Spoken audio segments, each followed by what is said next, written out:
Hey guys, it's Amber and welcome to day 15 of my December daily.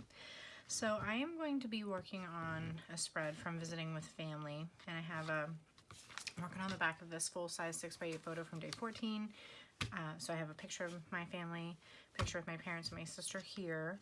I'm going to be using this December Memories card from the 2019 main kit, this older Jasmine Jones card from a few years ago. This is from the new Paisley Press chipboard, I believe, my number 15. I'm considering putting this vellum behind it just for like a little bit of make the number pop a little bit more. And then I was going to be putting a bunch of 3x4 cards in here in the back. My original plan was, just to put them in, maybe have a flip up, but they were kind of looking a little boring, to be honest with you. So I thought what I might do is take a clear piece of acetate and do something like this opener that was inspired by Amy Gretchen from the Product Play 3 class on AllieEdwards.com. So what I'm thinking I might do is cut my photos into hexagons and then include one or two of these embellishments. I have a couple cards picked out to help use for filler, maybe another tree used in there. I might cut this down into a hexagon shape, maybe play off the pinks a little bit because this is pink. She's wearing pink here, and see what I can come up with. So I'm going to start trimming these down. I went ahead and I traced the shapes on the back by holding them up to the light. So I'm going to work on cutting those out and start working on my placement. And what I'm thinking I might do is putting some other shapes inside, like if the pattern paper is making a hexagon shape, then I would just put something inside of it to fill that space as well. So I'm going to see what I can come up with. I don't want to make another one of these because it's pretty bulky and takes a lot of work, but I think a flat acetate sheet would look really nice. So I'm going to get started on that, and then I'll pop you on fast forward. Okay guys, so I'm going to be jumping around a lot because the process of making this insert actually took a really long time. So what I'm doing is just using my trimmer to cut out these hexagon shapes that I had traced on the back of my photos just so they'd be really nice and straight. I actually next time probably would just do it with scissors because it was hard to get it lined up visually, but I have everything placed and all my cards cut out.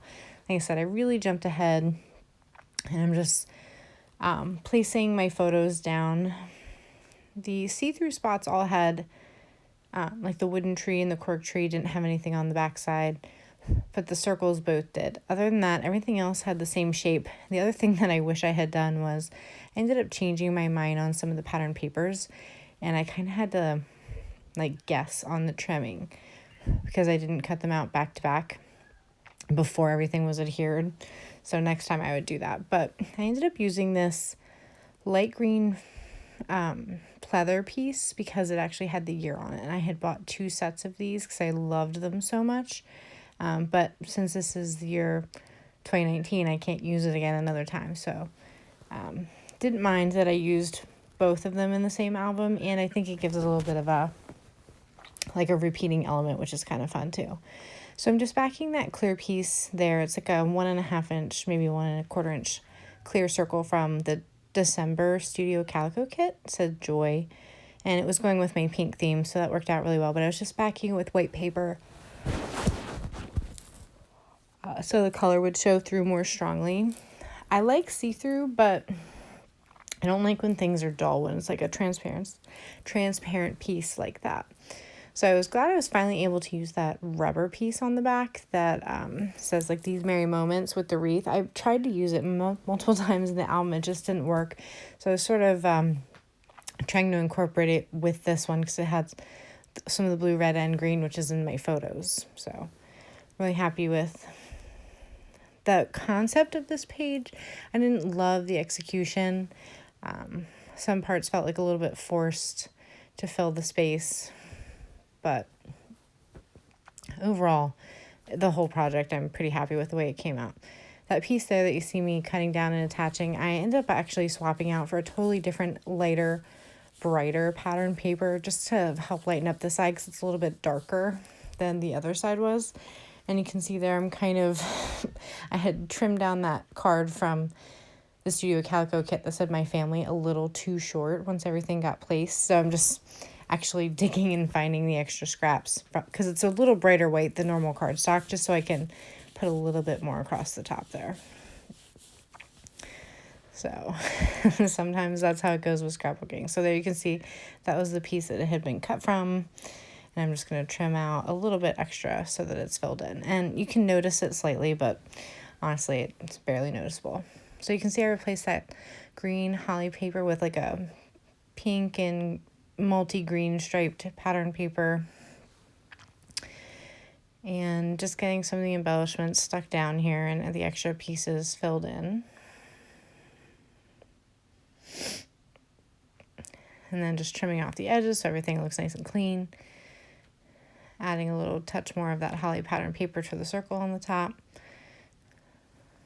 And then just using some red line tape to attach that green wooden star down, because this is not in a page protector. It's all on a 7x8, 8¼ inch piece of the graphics acetate. So it will be floating in the album and could potentially fall off. So everything was secured with pretty strong double-sided adhesive. I'm thinking about adding a photo tab, but I have not done so yet. And I really wanted to add this cork hexagon piece from one of the add-ons, but it just didn't really fit. I think everything just looked a little too busy. I was just trying to take advantage of all the hexagon shapes and being able to use it. But I don't believe that I ever did, to be honest with you. I'll have to look at the photo again. You'll be able to see it in my final product.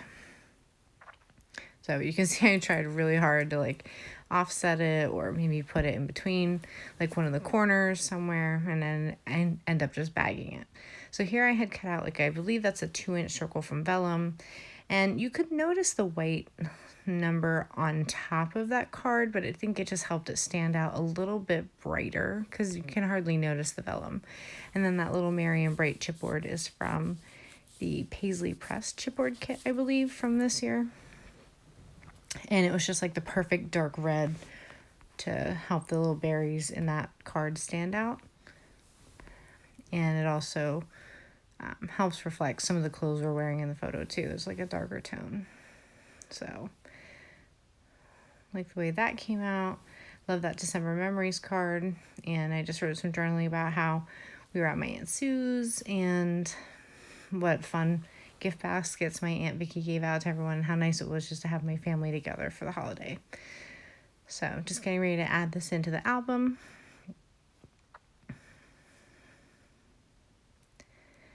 And I already have my days 16 and 17 kind of pre-planned out there.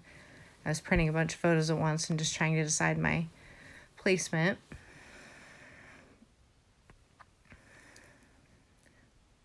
So there's my full 6x8, my insert, and my last page with pictures with my parents. So like I said, pretty happy with it came out. Love having big photos like that of all of us together. And I just wanted to say thanks again for watching, and I'll see you for day 16. Thanks again. Bye.